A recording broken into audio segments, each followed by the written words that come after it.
Hello, everyone. Let's get all of our folks backstage over here because obviously they're the reason you're here, not just me. Bring them over. I was sitting here by myself. I'm like, hey, me What did I my say? closest friends, but because I'm just the host today. My name is Kat Kibben, and I am so excited to be here on behalf of pin.com to teach all of you everything that these folks know about how to stop getting ghosted and use AI prompting to get more candidate replies. So, like I mentioned, I'm Kat Kibben. I run a company called threeearsmedia. It's named after two dogs with four ears, but I'm not telling that story today. You'll have to contact me some other time. I am a recruiting consultant, but I am also a technical copywriter. And I've been in this world for, oh, I'm reaching my 20th year, y'all. Uh, and today I get to take a back seat to interview people who are doing the work. And so I want to start by introducing you to those amazing people because I'm sure they are a big reason why you are here. So I'm going to start with old friend. Always good to see you, Brian. Why don't you tell everybody who you are, what you do, and a little bit about you? Okay, so thank you so much, Kat, for that great introduction.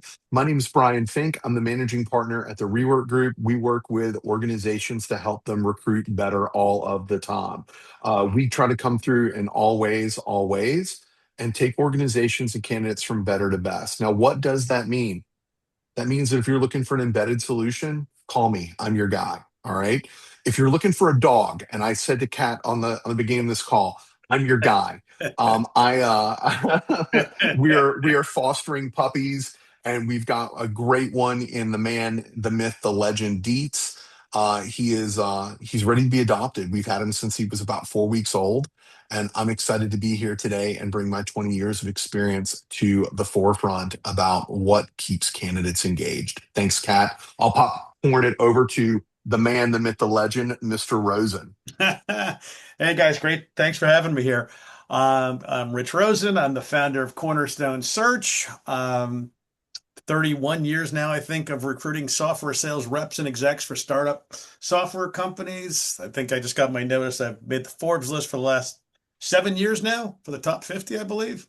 Find out where we place next week, I guess. But other than that, yeah, I'm all about helping early stage companies grow their biz, drive revenue, and recruiters that are looking to get better too. I run a training class Thursday mornings at 8:45 with Trish Tampkin. So you get two great trainers, $2 million billers, for the price of one. And the best part is we really don't agree on a lot of things. So you get two different styles. So it makes it a very fun, hour and a half Q&A kind of recruiting training session. All right. And I'm Jake Price. I'm the head of customer success here at PIN. I'm mostly here to kind of talk about, what I've seen kind of in my almost 10 plus years of experience now being at this like weird crossroads between recruiters and candidates, seeing what recruiters are saying to candidates, getting them to respond to stuff, and also on the BD side of things. So I am not nearly as accomplished as Brian and Rich. I hope one day to be. But happy to be here. All right, I'm loving this. And my goal as your moderator today is to really set a baseline about what good means. Talk a little bit about the market because I think as much as everyone loves a good gloating post on LinkedIn, it let's reality check a little bit about response rates. And then of course we want to show you some tools because I think everyone loves to see something new and useful. And so of course we have Jake here to kind of help us with some of that plug and play. We're going to make sure and actually show you the tool behind the scenes so you don't have to like guess what it's going to look like when you get there. So before we even hit go, we were just starting to talk about what the industry average is like because I think the reality is that it's really, really hard to get people's attention right now. How has your response rate kind of reflected that recently? So, Rich, you were literally just telling me, and if you're willing to be vulnerable with the crowd, like talk to me about the response rates that you're seeing right now and knowing you're one of the pros. You sent a good email. What I kind of think response so. rate are you getting? Yeah, I mean, response rates right now are, I mean, I'd love to tell you they were amazing and everyone should be getting 100% response rate, but it is far from it. And any marketer that tells you they can get that or even remotely close to it, you should run from. I mean, I've got, an amazing search going on right now. I mean, the story is amazing. I mean, you got a founder that's just sold his company, last company for $4 billion, and this new one has done $2 million in revenue in 9 months. The story doesn't get much better for a startup. And we're literally getting, 8-10% response rates from candidates right now. Yeah. It's crazy. And Brian, I'm curious, do you think I have a hypothesis, but I want you to go first because you're the expert. Like, why do you think we're getting these low response rates, even with great stories in this market? So, Kat, one of the things that I admire about you is your ability to tell a great story, right? Is your ability to copyright. And I think that there's so many people that are just like rapid fire emailing and they're not telling the story, like the story that Rich just shared in the email, that they're not in, and they're not. So the conversation for so many recruiters is about the company. It's not about the company. It's about what's in it for the candidate, or WIIFM, what's in it for me, right? I'm going to borrow that one from Amy for a second because she really turned me on to that acronym a few years ago, right? The strong reality is you've got to paint a story, you've got to tell a picture that centers around that individual and what they've done and what they can do with that organization. If you're not doing that, it doesn't matter if you're a corporate recruiter. And look, newsflash, I spent 18 years as a corporate recruiter, right? So people get to say, oh, well, you have a great brand behind you, right? Okay, that may be true. And yeah, my response rate may have suffered, maybe went down to about 30%, right? And I recruit for software engineers and developers and managers and the like. The reality is you've got to put the candidate at the center of the conversation. And if you can't do that from the first message, no amount of messaging is going to persuade them. Absolutely. Well, and when it comes, I think the story is such a good validation element. Like, it's like when you walk up to somebody and you shake their hand and you tell them, I read your book or something like that. I think there's that connection moment, and we can translate that to digital because I also think it adds the I'm real part. That email doesn't sound like everyone else. And I'm curious if you wouldn't mind, Brian, just adding to that, like going from having that corporate brand that makes you real, right? Because you work at a brand I've heard of. Yeah. How do you create that authenticity beyond the story and make them know I'm a real person when you're a recruiter and you can't just start flashing details? Yeah, so about that is that I often start my message by saying, look, I may be working on X, Y, or Z role. And that's great. And I actually say, and that's great. Like Jake has got the emails to prove it. Um, that's great, comma. But what really motivates me is trying to make a difference in your life and taking you from where you are today to where you want to be tomorrow. Mm-hmm. Are you open to a conversation about where you've been and where you're going? People want to be heard and seen. And email gives us a really shitty validate way to validate that. Okay. Yeah. Sorry, not sorry about the language. Um, we've got to make sure that we're using also to I feel like I'm just doing the call list of shout outs is to Shelley Steckrell and to Jim Stroud. They think that you have to mention the candidate 5 times in an email, that you have to use the word you 5 times in an email. I think that psychology is also in a lot of sales books, right? Put the person at the center of the story. Let them know it's about them, not about you. Let them know that. And I always like in my sequencing, the last message that I send is, hey, this may not be the right time for you to make a move. If I was going to reach out to you in the future, what would be ideal? What would fit you like a custom made suit? I Now, I love get some that. funny responses to that because I have people who say, I wear a dress and you can tell it's templated, right? Um, but I like to believe that all of us on this call, that we want to make sure that we are creating a bespoke experience for candidates. I love the customization data point at the end because there will probably be a time that I call you back. If you were worth calling once and you specialize, it's probably going to be someone you call back. And Rich, I imagine you do a lot of that with sales folks, right? You call them once, not here. Let's try this one. Do you notice anything different about salespeople, especially in the HR and IT world? Because if they're reading the same LinkedIn feed I am, they're bombarded by messages about fake everything right now. Yeah, everything's fake. You got to be as personal and as real as you can.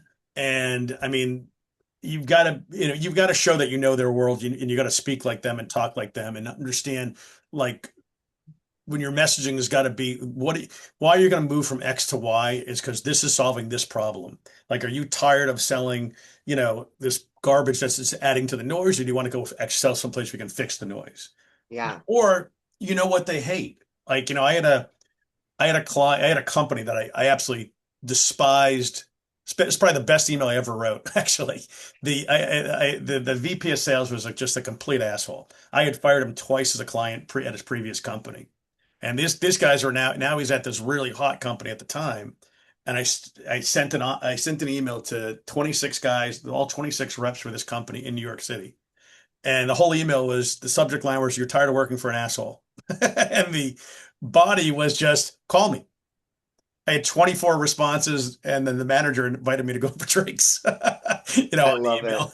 I mean, but it didn't, it's all you needed to say. Short emails are what wins. Long, emails, like mentioning you 5 times in today's market for sales guys, it's death. It's too long already, right? Yeah. It just show, what their pain is. That people that follow me on LinkedIn, I write about all the stuff these sales guys can't stand, right? The stuff they're pissed off, the managers are pissed off, and they can't write about it. I write about it, and they all get back to me, and they all comment on it because they're like, "Oh my God, I wish I could say that." And email's the same thing. They have to understand that you're not like everyone else. Most Yeah. recruiters, most salespeople are horrible. They're lousy. It's the top 10% that are going to win. And quite frankly, are going to survive in the AI world. So, Right. Well, and what I'm hearing from you is you know what works, which means you test new things all the time. all the time. What's your strategy as far as testing as a human, right? So, and I want to go to Jake next to talk about testing from a technology perspective, but you got instincts. You've been doing this a long time. So, like, talk to me about how you build your tests. How do you know things are working? Yeah, I mean, it's a great question. I don't know if I have a great answer, to be honest with you, because I almost send email as just a calling card, right? Like, I used to, it's funny, before AI, I would send emails that they were written in a rush, right? Yeah. Grammatically not always the most correct. And I was great with it. It became almost like a brand, quite frankly. Trish Tampkin, who I do my training class with, still laughs at me about it but you know what? They worked because what idiot's sending a mass mail with errors in it? Well, this idiot did. And it worked really well, to the point. It's funny. Trish actually just sent me this thing last week. There's actually an app you can buy that will unperfect your emails now. I've So, had somebody do that with comments, and I was like, yeah, I know a bot unperfected this. yeah. But you know what? It makes you look real, like you're not just come more AI slop. And listen, I am not a great writer. I write like I talk. I write real. I don't. I don't care about perfection, and it's works to my favor, I believe. So, Yeah. I mean, I'll try, I'll send, an email out tonight. I'll see there was garbage response. So I'll send, 20 more out. I'll send them back to the same people that already ignored the first one. I mean, I'll have a, 5, 6, 7 step campaign, but I don't, until someone says no to me, I don't care. I'm a big phone guy too. So I send an email, whether they got it or not. I call them up the next day and say, "Hey, I'm just following up with an email," or something Yeah. along those lines. So emails don't always have to be perfect. It just gets your name across someone's desk, makes you think about them, just like doing content on LinkedIn. Just makes people think about you. And Yeah. that's half the battle. Yeah. So what I'm hearing is don't quit.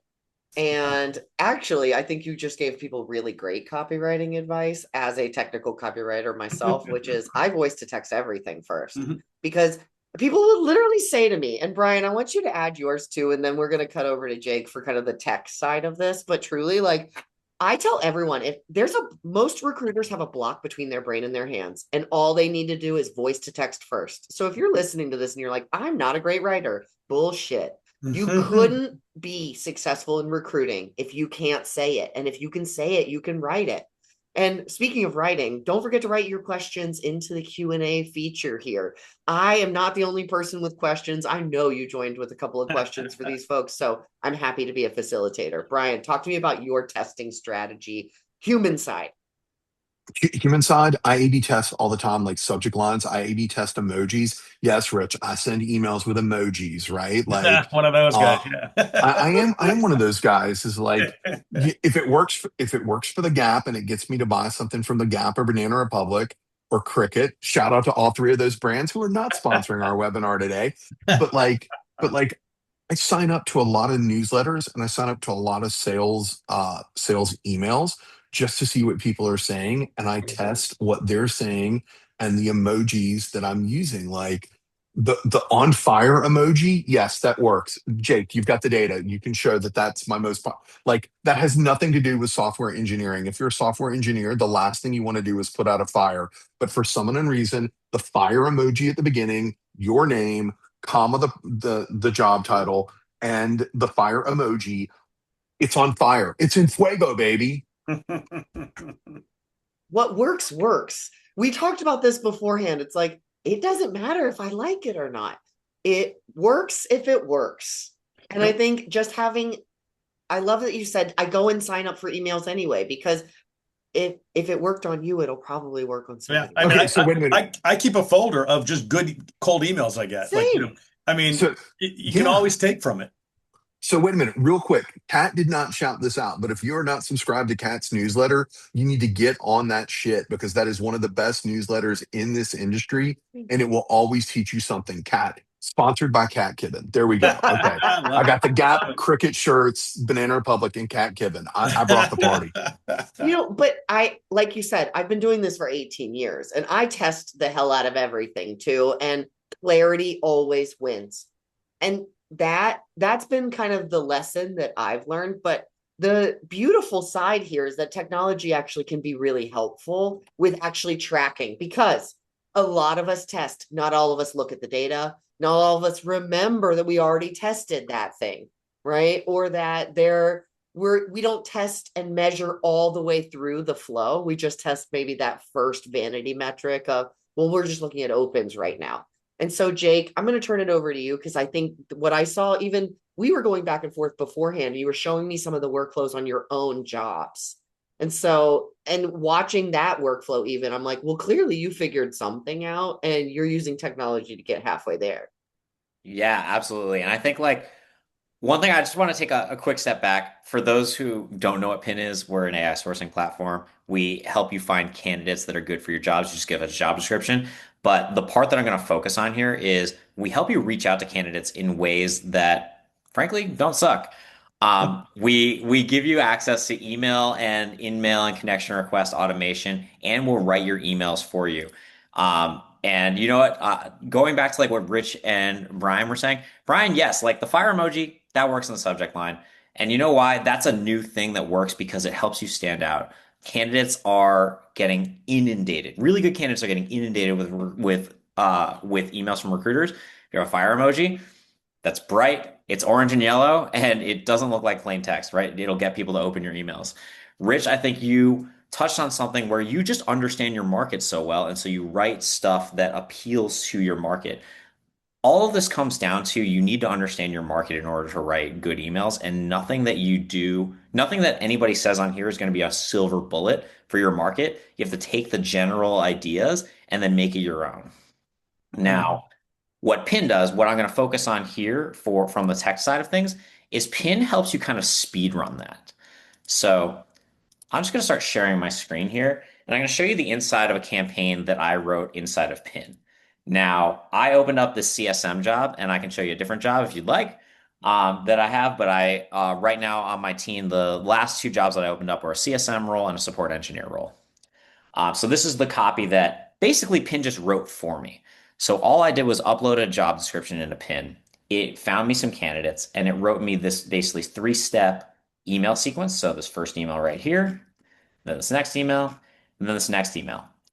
Now, we believe very firmly that this is kind of best of breed in this industry because we do a lot of stuff for you that you would implicitly be thinking about how to do anyway, right? So we read your job description, we read your client's about us page, and we read inside of your email to try to match your tone of voice and the way that you speak. And then we write you an email copy that builds a narrative. Like Kat was saying before, you want to build a narrative around the candidate, give them the information that they actually care about. So the narrative that we're building here is in this first email, we're saying, what's good about the job, right? We're bringing your eyes naturally to these bullet points here. So if you open this up on a phone screen, the first thing you see really is what's in the bullet points. And if these bullet points attract you, that's going to make you read the rest of the email. So you don't get a response to this, right? A very, very common mistake that I see recruiters make is, oh, what if I just sent the same information? Problem is, like, you're not building a narrative anymore. You're just saying, hey, did you read that? Here's a copy and paste of the thing that I sent you, right? If it didn't work the first time, it's very likely not going to work the second time. Instead, here's what's good about the company, right? The first thing is like, here's what you're going to be doing in this role. The next is, this is why you would want to work at Pin. It's a completely different voice change. And maybe this is what is going to appeal to somebody. The support engineer, Derek, who I just hired, actually started today. I came from a training for him to this webinar. He responded to this because like, oh my God, Pin's doing all that stuff. Maybe this is worth leaving my existing role to go be part of this rocket ship, right? Then the last email here, it's a little bit more narrative building, but it's also giving somebody an easy out. So one, I'm putting a little bit of a time constraint on this. It's like, if you were thinking about doing this, like you need to do the interview because we're going to wrap up the interview process. And in actually in my other role actually said, we're not going to hire for a role like this for 6 months. So if you want this, you got to talk to me now. And then the other piece that we always recommend is mining for referrals, right? You don't know this isn't right for you, but you have a friend that's in need. Just CC them into the thread. Make it easy on them. The last thing you'll notice in here is that all of our calls to action are pretty soft, right? Does this sound interesting enough for a quick call? Are you available for a call? Do you want to see a full job description? Things like that. Things that are really easy to say yes or no to, so you can start building a conversation. You want somebody to be able to be on their phone in the subway and be like, yeah, sure. And that's all you need so that you're now bookmarked as, instead of just random recruiter in their inbox, you're now the person that they have decided they're going to respond to. So I think that's a good place to stop the kind of global thing. The one last thing that I want to call out on here that I think is actually it's just technologically really good and something that kind of captures what we were talking about is making the narrative about the candidate. Right here, this is an AI personalized sentence, and I promise you this is best of breed because we've tested the crap out of it. So what it does is it analyzes the job description that you loaded in, and it analyzes every candidate that we have to bring you. And for every candidate, we take the skills in their profile, even if it's at a job, not their current job, and matches that to the skills required to do the job, and writes you a powerful action statement saying, you have these skills and this is how it'll translate into this job in a punchy sentence that doesn't sound like AI slop. Love that. I got to say, I mean, I've had more candidates get back to me because of the emails that Pin has written saying, dude, I got back to you because it didn't sound like AI, when in fact AI actually did write those emails for that particular campaign. So Pin has been an awesome tool for me. One of the things that I like is using the AI is that you can actually say, I want you to specifically call out these types of actions or activities in a person. Yeah, I want you to say something about their GitHub profile, right? Because the engineers that I look at, so when I go through Penn, I say that they've got to have a LinkedIn profile and they've got to have a GitHub profile, because I want to be able to reference both of those as data points. Now, yes, it makes my pool a little bit smaller, but the pool that I'm swimming in, I'm bumping into more fish. Yep. Well, and more is not more. People will remember you. And like, I think we came from a different era, right? So many years ago, you were just, whew, let's see what we can do. And now it's like, if we're going to use all of these tools, if we're going to use all of this strategy, it's like use your brain too, right? Like use what you know best, merge it with that. And that's how we get those response rates where you send out an email and 50% of them reply to it. Well, but here's the thing about 50% is that one of the things that Jake didn't say is that PIN is a precision play, right? Is that if you send out 100 emails to candidates that you think are qualified and you had a 50% response rate, that means that you're going to be on the phone for 50 calls that week, right? Because, okay, that's a lot. That's a lot. Like, not everybody here is the bionic Rich Rosen, that they live and die by the phone. I mean, but like, you know, I do at most 8 phone interviews a day. If I had a 50%, and I've got to manage my existing candidates, and I've got to manage Mr. Hiring Manager and Mr. Customer, if I Exactly. sent out 100 emails that weren't personalized and I had a 50% response rate, I also wouldn't have the notes and the know-how to talk to this person. So like, Jake, I know you didn't show this, and I know this isn't about this, but like one of my favorite features in Pin is the AI questionnaire that you can run at the beginning of a search. So you know when the candidate comes up, what you should be talking to them about based Mm, upon what you wrote to them, right? So like as long as we're kind of doing this like mental gymnastics with AI and we're getting these 30 and 50% response rates, we need to know what the hell we're talking about when we're having the conversation. And Pin connects those dots. yeah. Because there's nothing more frustrating than getting the right person and having the wrong conversation when you finally get them on the phone. Like if you want to see me mad about something, it is watching a junior person do all the things right until the minute they get on the phone and then they bomb because they are not prepared, because they didn't do some of these simple steps that AI can really help with now. Yeah. Yeah, and you know the proof is kind of in the pudding, right? Like, so here I can start sharing the screen again. I also, I don't know if you saw it. I made the prompt talk like Dobby the elf. It's really customizable. But these are my live stats for that campaign that I showed you. And you know, to Brian's point, I did not add very many people to this campaign. Literally 19. Because I got a 53% response rate, and all of a sudden I was inundated with interviews because I had this role that I was hiring for, and I also had this support engineer role, which I received these stats on. A second. I It may have a never stats shares guy as for you fast too, as you Jake. want when you're using your computer. Yeah, and here it is. Good again. You know, so I did probably, I don't know, 30 minutes of sourcing work, and I had 17 interviews, and I had to turn off both campaigns. Amazing. And yeah, and like the sorry, I can do the last thing I can show you in the CSM role, the candidate section or in the sourcing section rather. Of course, it's still loading. I wanted to add an AI sentence so that we could show what Brian was talking about. So you can see here. So I added this evaluative point here for you to my search. I actually didn't even need to use it. I just found CSMs that I liked. Right. But what you'll get is you have, when you put in the kind of questionnaire, you have all of this stuff. You have this AI evaluation question, the different job titles I'm looking for, kind of looking for somebody who's more junior, different skills that I'm looking for. And you see, here's how they stack up the AI summary of everything they've ever done about themselves, they've ever written about themselves on the internet, and the answer to my natural language question. And actually, Marissa here is a really good example of somebody who you wouldn't find on LinkedIn because she didn't write anything about herself, right? She just wrote her titles at the companies she worked at. And we know Yeah. all the stuff about her because we understand what it takes to do those jobs. Yeah. You know what I really like is this kind of customizable conversation and like conversion, because we know that for each role, there's some little reason why they would leave their current job.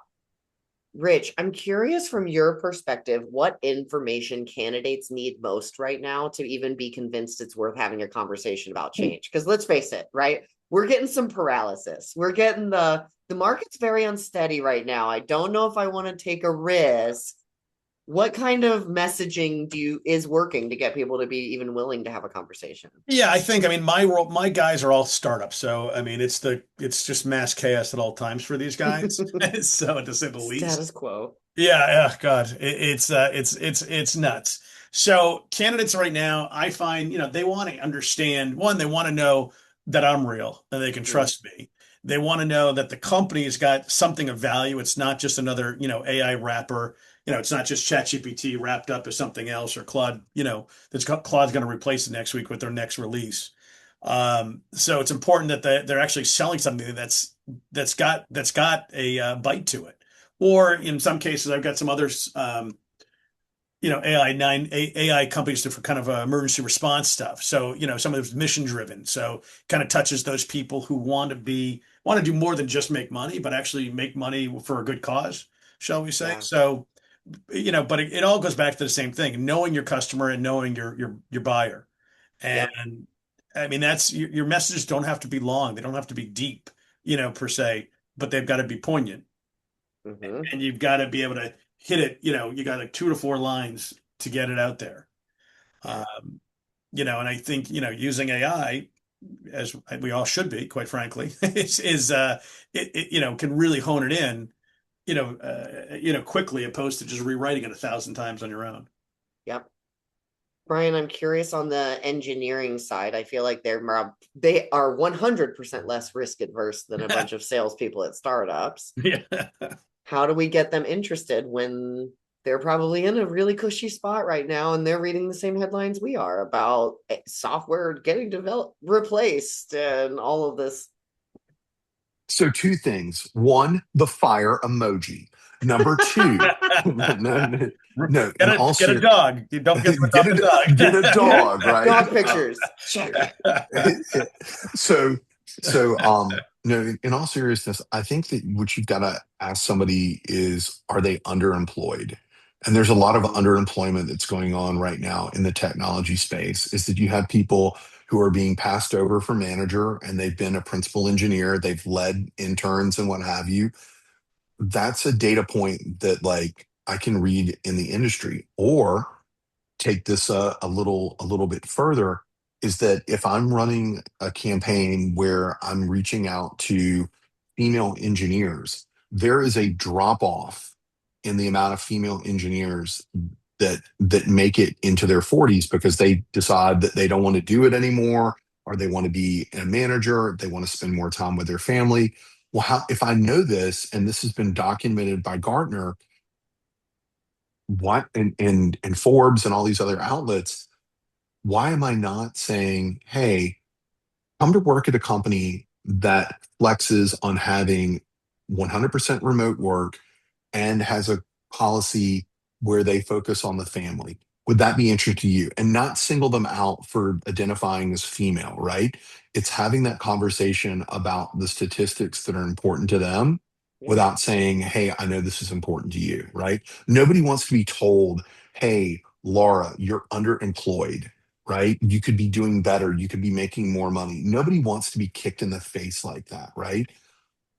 That's So second email kind of conversation, not first email conversation. right, but you don't, but like, there's a lot of underemployment that's taking place in the industry right now. Absolutely. There's a lot of talent hoarding that is taking place where people are inside of organizations and they're not working on anything. They're not putting together anything functional. Like, Rich talks about that he works with startups. I guarantee you that there's an engineer in a startup that Rich is working with that has to work 1.5 jobs to get things done, to build things at awesomeness. There are large organizations where people are underutilized and they're underappreciated. What do I do to take them from a situation where they can go from better to best? And that's the conversation we have to have. Yeah. Well, I think the piece I'm hearing too, and like the trend line, is that every industry, it really does go back to what you said, Rich. Like, you got to know your industry, you got to think about this person. And Brian, you're saying the same thing. It's like, think about where they're at. They've been here for 8 years. They've done a lot of amazing work. Like, why are they stuck?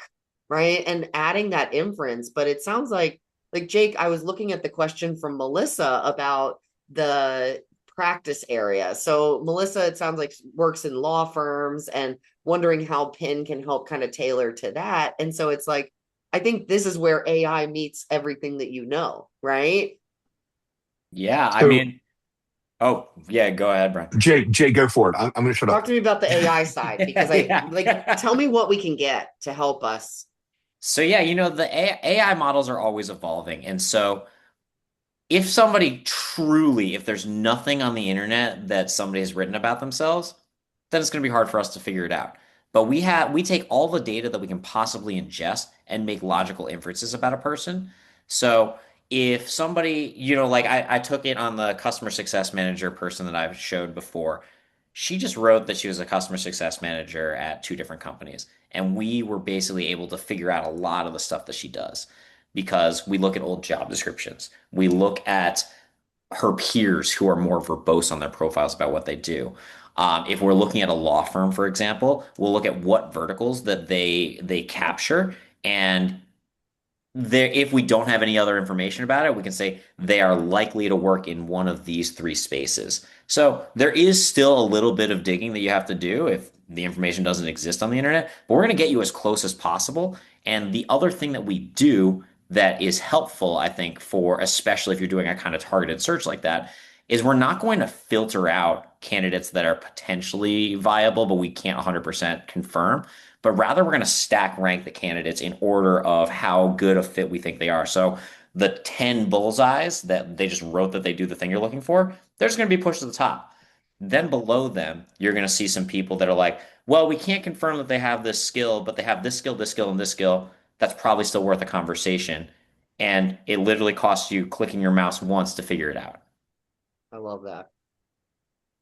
So that first message, right? Sometimes you find a little bit of information. And I love Brooke is asking if that AI generated personalized first email is sometimes demeaning to the current employer. And like, okay, you probably don't want to leave if you're just in love with your company. But we also know that talking trash up front can sometimes get you the alternate response.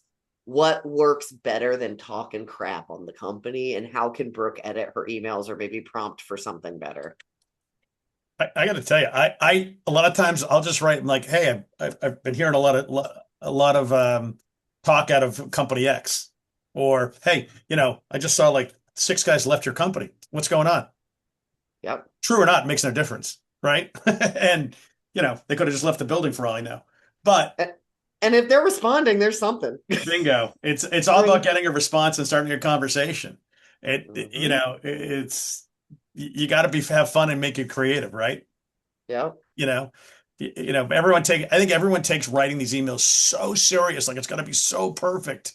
I mean, honestly, some of the best responses you can get are from just sending a bad email and then writing an oops email right afterwards. Don't do it all the time, like once twice a year maybe, but you can get amazing response by just fucking it up and saying Yep. sorry. It's okay. Exactly. Oh my God, you're human.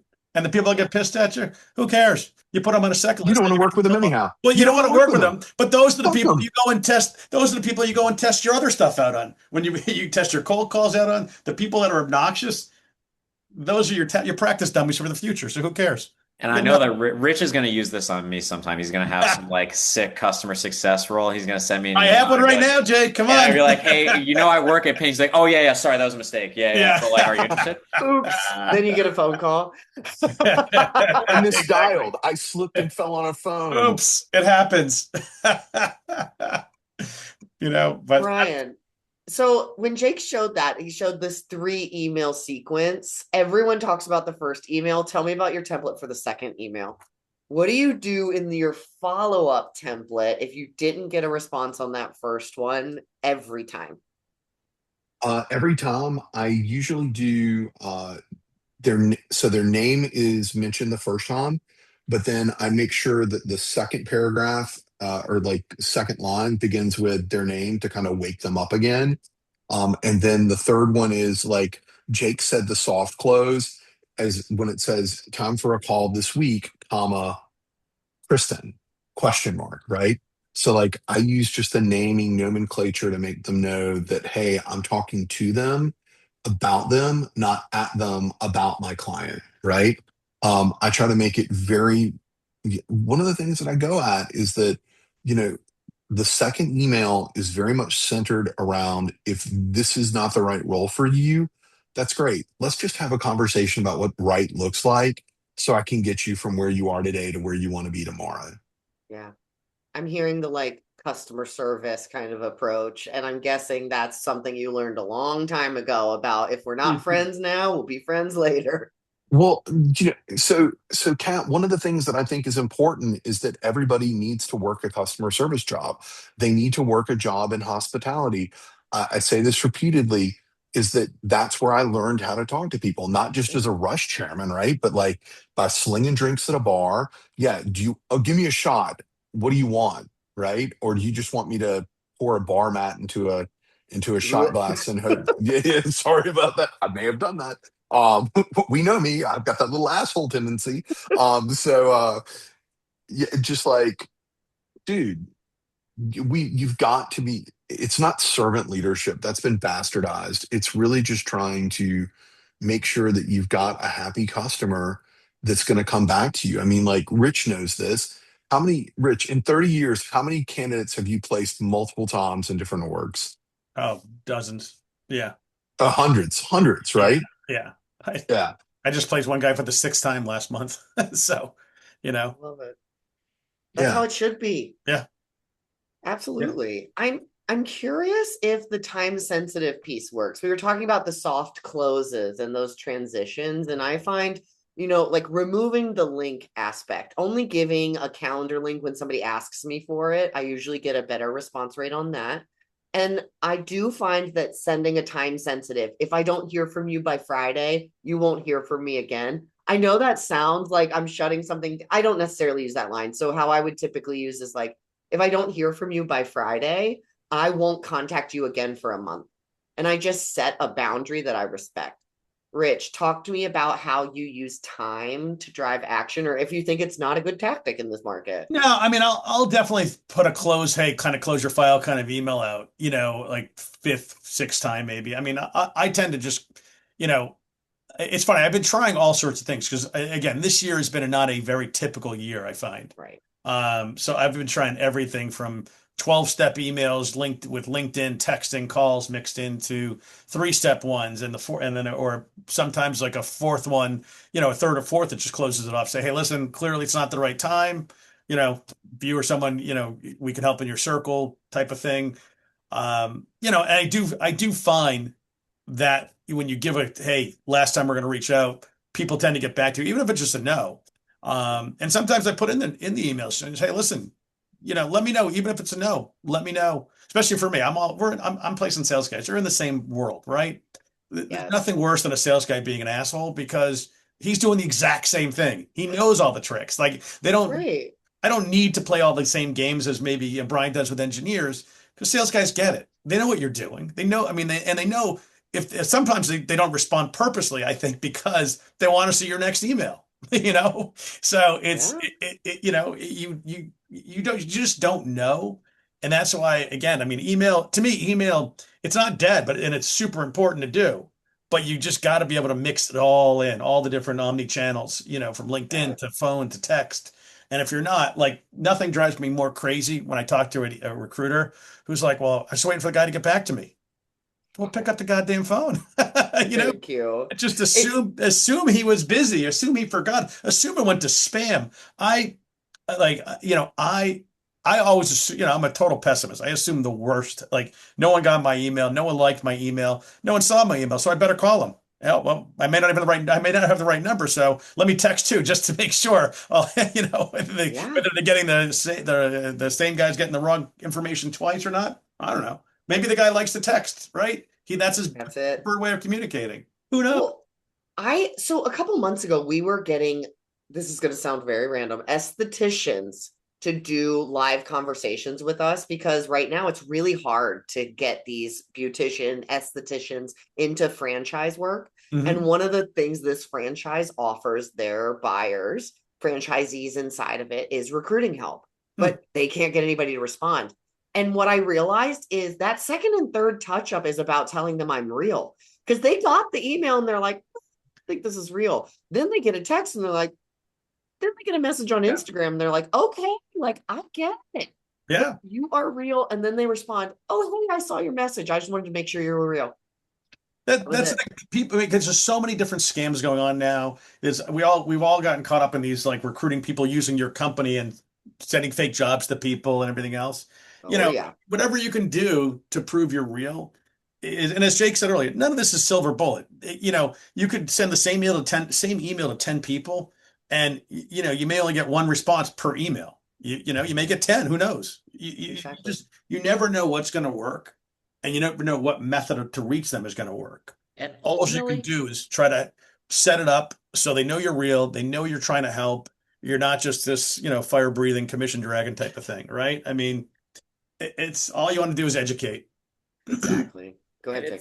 it's ultimately just going to be industry specific. And if you know your industry really well, you can probably figure it out, right? Like if you're recruiting in the accounting industry and it's tax season, you got to hit them up every day, and they're going to appreciate that you're doing that because they know that the role that you're recruiting for is urgent, and maybe they're just waiting for their end of year bonus and then they'll immediately jump ship, right? If you do the same strategy for like a high level AI, machine learning engineer, they're gonna be like, hold up, I have 1,000 emails that I have to go through. Like, stop making my inbox more crowded, right? And they're going to be really upset at you if you send them 3 emails in 3 days, right? And at the end of the day, if you don't know what your market is going to respond well to, you've got to A/B test it. Have one that's Exactly. emails every day. Have one that starts with LinkedIn. Have one where you just pick up the phone and call immediately, right? And figure out what works best for you.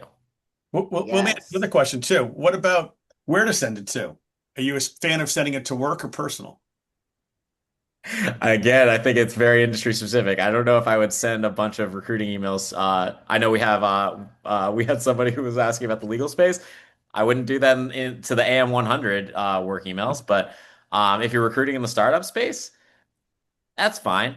If you can't find a personal email, you can and you go to a work email, it's probably fine. Like it's very unlikely that their admin is gonna like perma ban you. And you'll get some funny responses where you'll get somebody being like, "How dare you email me on my work email?" And then they'll hit you up on LinkedIn or they'll respond with their personal email and be like, "Actually, I am looking." Yeah, I mean, personally, I think it's always great to email their work email because what do you check first? Your work. Most people, That's yeah, exactly what I was going to say. I'm yeah. like, certain industries don't check personal email. And listen, and if they get blocked, if you find out it's blocked, even better, not better, but even great. Now you can go in. It's like, do you really want to work for a company that's blocking emails that has time to check your email? I mean, That. what kind of schmuck is that? I mean, who wants to work for an idiot like that? Well, and I think what Jake is saying is a very, very important lesson for everybody here, which is tools are enhancers of the skills that you have. They are not teachers, right? You want to take classes like Rich's class on Thursdays if you want to get educated on what to test and how. And I think there are a lot of really, really good ideas. I want to wrap up by talking about being a better buyer because I know that people are looking at tools like Pin and they're saying, I think I need this, but they don't know what questions to ask. They don't know what to look for. So, Brian, I want to turn it to you because you've been giving advice and me personally advice on a lot of this for a long time. What kinds of questions should people be asking Pin when they sit down to see it for the first time and they're trying to avoid getting ghosted by candidates? I think one of the things that makes the buying cycle different is, can I drive? Right? Is that it's great when Jake, you don't give a demo, but like, okay, so like if a member of the team gave a demo, that's awesome. They gave a demo. I could watch a YouTube video on how to give a demo, right? But why don't I say to you on the call, hey Jake, I'm looking for a principal engineer who has a background in tax and accounting. Oh, great. Can you send over the job description? Sure. We're going to load it in. We're going to go through it. We're going to go through the exercise and validate everything that they're saying. That's one. Two, if you work for an organization like a McAfee Security, which I was at for about 3 years, ask other people to come up with a checklist of what they're looking for in a tool. and have a pre-game conversation, have a pre-sales huddle, if you will, internally about what you want to ask so that you're really making the most of the time that you've got in the demo. Number three, how long am I going to get to play with this tool? Is that I remember I encountered Pin for the first time at SourceCon San Diego 2 years ago when this thing was in stealth, right? And instantly, Stephen was like, oh, yeah, take it out, try to break it, make it better, right? It's that make it better.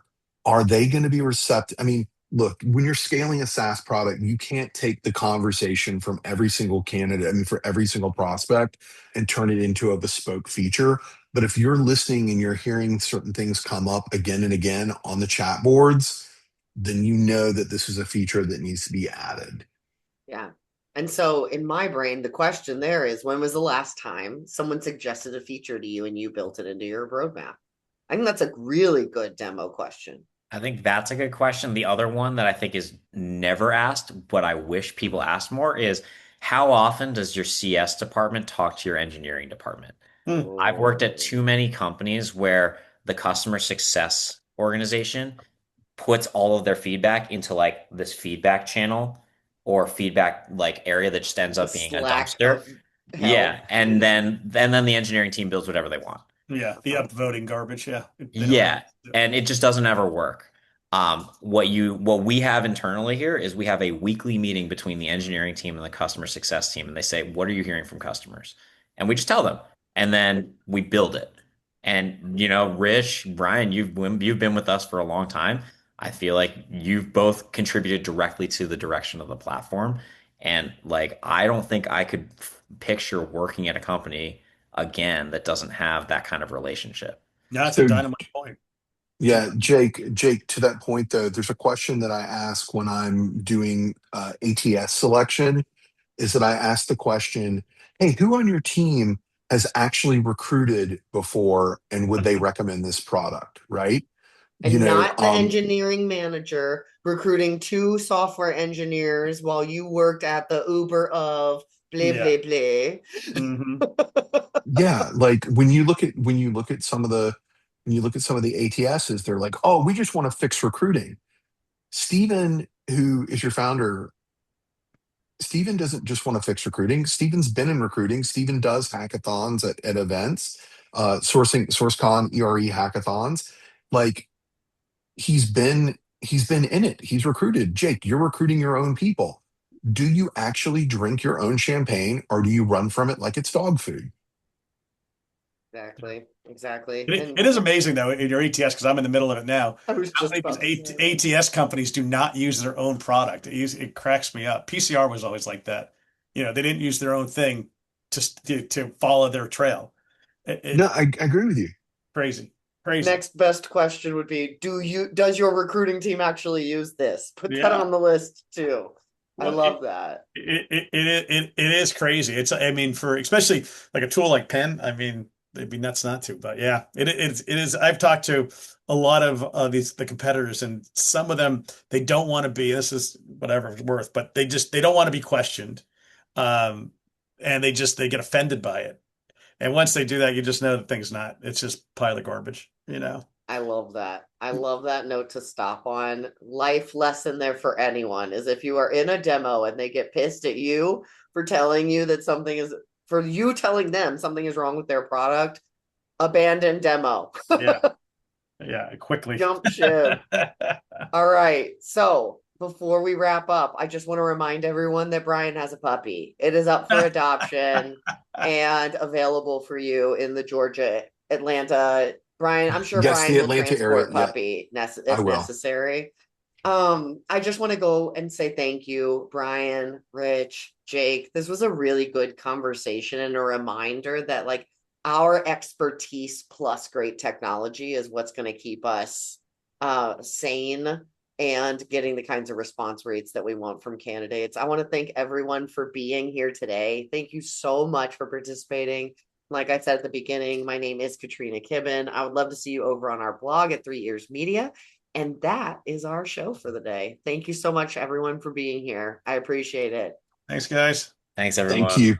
Ciao.